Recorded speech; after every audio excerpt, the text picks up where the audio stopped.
राज्यातील शिक्षक आजपासून आंदोलनाच्या पावित्र्यात आहेत। विविध प्रलंबित मागण्यांकरता आज शाळा बंद आंदोलन आहे। प्रलंबित मागण्या पूर्ण न झाल्यानं एल्गार पुकारला जातोय।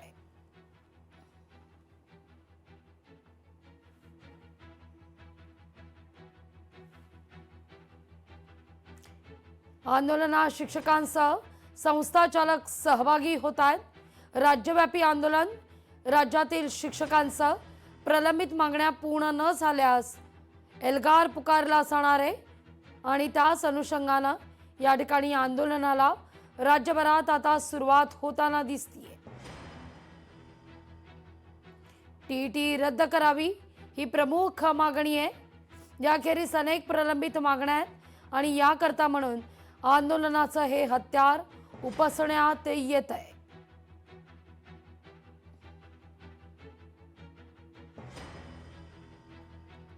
जवळपास राज्यभरातील 80% शाळा या आंदोलनामुळे आज बंद आहेत। 12 संघटनांचे हजारो शिक्षक अमरावतीतही आंदोलनात सहभागी झालेले आहेत। तर तिथं छत्रपती संभाजीनगर असू दे, पुणे असू दे, मुंबई असू दे, या ठिकाणी देखील शिक्षकांच्या या आंदोलनाला सुरुवात झालेली आहे। टीईटी परीक्षा रद्द करावी, निवृत्ती वेतनात वाढ करावी, या प्रमुख मागण्यांकरता हा एल्गार आहे।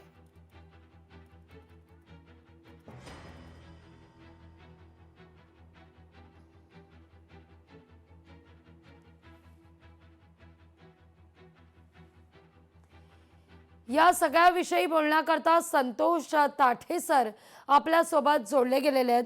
नमस्कार सर, स्वागत आहे तुमचं लोकशाही मराठीमध्ये। आज आंदोलन केलं जातंय आपल्या प्रलंबित मागण्यांकरता, कसं पाहताय या सगळ्याकडे, काय अपेक्षा आहेत सरकारकडून? नमस्कार। छत्रपती संभाजीनगरमध्ये जवळपास 19,000 शिक्षक हे पूर्णपणे मोर्चामध्ये सहभागी होत आहे। आमचा 1 वाजता या ठिकाणाहून मोर्चा निघत आहे।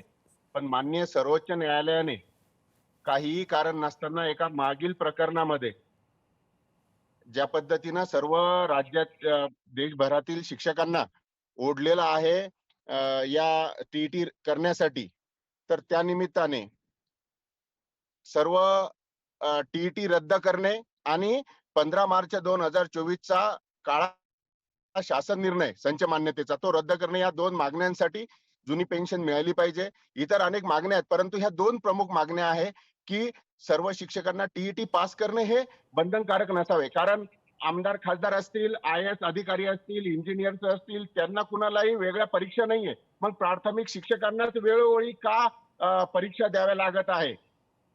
द्रौपदीने आपली परीक्षा दिली, सत्व परीक्षा दिली, सीतेनं दिली, आता शिक्षकांनाही दिली जाते।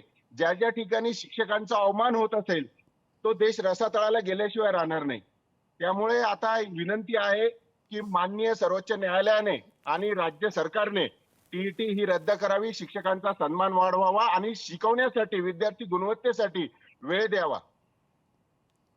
3000 शाळा आता आपण छत्रपती संभाजीनगरमध्ये बंद असणार आहे।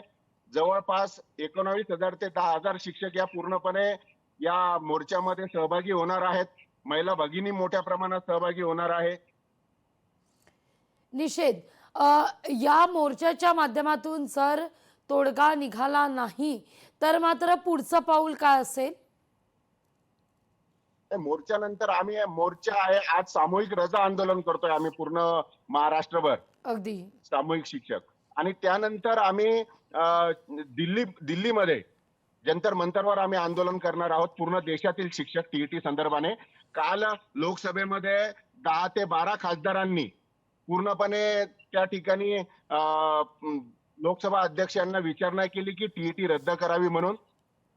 कारण ही जी टीईटी आहे, जो बालकांचा हक्क आरटीई जो आहे तो 2009 ला आला। 2010 ला माननीय सर्वोच्च न्यायालयाने जी अधिसूचना काढली त्यामध्ये शिक्षकांना टीईटी उत्तीर्ण करणे अंतर्भूत केले। पण 2017च्या पुण्याच्या एका अल्पसंख्याक संस्थेच्या नियमामध्ये सर्वोच्च न्यायालयाने सर्व देशातील शिक्षकांना हे अंतर्भूत करून विनाकारण त्यामध्ये टीईटी सर्वांना बंधनकारक केली। तर जी 2017ची अधिसूचना काढली ती रद्द करून पूर्वीप्रमाणे टीईटी शिक्षकांना जे आता नवीन लागतील त्यांच्यासाठी नक्कीच आम्ही ते म्हणणार नाही की त्यांना तुम्ही टीईटी करू नका, पण आम्ही जे शिक्षक आहोत जुने, तर आम्ही त्या काळी आम्ही ज्या स्पर्धा परीक्षा आहेत त्या उत्तीर्ण होऊनच आम्ही लागलेलो आहे ना. मग आम्ही वारंवार परीक्षा द्यायच्या का? IAS दर्जाचे अधिकारी आता पुन्हा UPSC देऊन तेवढे उत्तीर्ण होणार आहात का? किंवा आमदार खासदार यांना कोणत्या पात्रता परीक्षा नाही का? मग फक्त शिक्षकांनीच परीक्षा द्यायच्या का? हा मोठा प्रश्न आहे. अगदी धन्यवाद सर, आमच्याशी संवाद साधलात त्याबद्दल. मुद्दा लक्षात येतोय की या सगळ्यानंतर जरी आपल्याला न्याय मिळाला नाही तर मात्र दिल्लीत हा मुद्दा गाजवू आणि न्याय मिळवूच असा निर्धार शिक्षकांच्या वतीनं करण्यात येतोय.